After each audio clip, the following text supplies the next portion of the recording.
We have people who shot the place that are walking freely right now. Absolutely, and that's the scary thing. All right, killers still on our streets nearly 4 days after a mass shooting at Club Blue in Fort Myers took 2 young lives and injured 19 others. 3 persons of interest in the case, as investigators have called them, Demetrius O'Neill, Derek Church, and Tajay Battle, have each bonded out of jail on resisting arrest and assault charges. And authorities are now questioning a few others. But they still haven't arrested any official suspects in this shooting. And that still begs the question, are authorities making progress? 4 in your corner, Stephanie Tinoco speaking with detectives and a former state attorney not associated with this case to get some perspective. She's live now. Steph? Patrick, Amy, the rain has been just coming down, but that isn't stopping local leaders and people in the community for coming out here to the queue for this event tonight. Now, police are starting to receive tips, but they say they believe there's still key witnesses that might have more information for this investigation. I heard like 12 bullets or more. Jesse Dormius was at Club Blue the night his 14-year-old cousin Sean Arshiels and 18-year-old Stefan Strouder were shot and killed. I saw Stefan before everybody started crying. Then when I looked, I saw my cousin on the floor.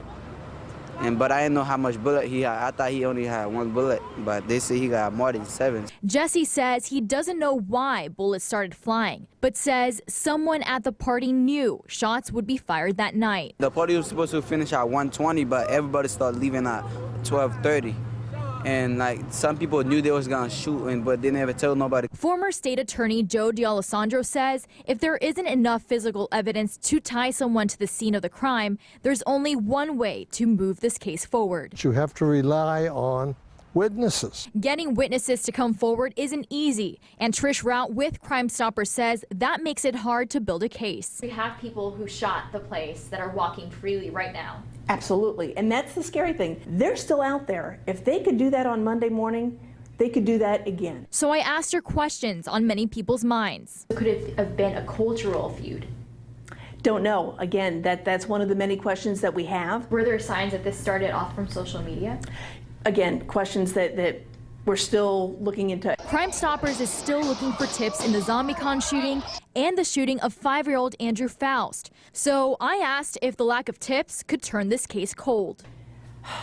I hate to think of it that way, but it could happen. So where does this case stand? Rout tells me it will depend on who speaks up. These families deserve justice. 18 people that were shot, they deserve justice.